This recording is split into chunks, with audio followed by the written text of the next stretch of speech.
kind of a sad story for this thing.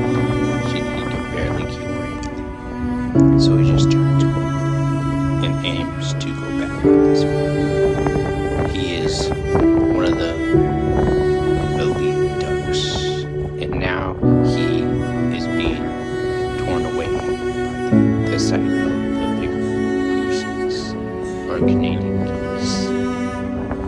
Well, it looks like he's going back to where his family,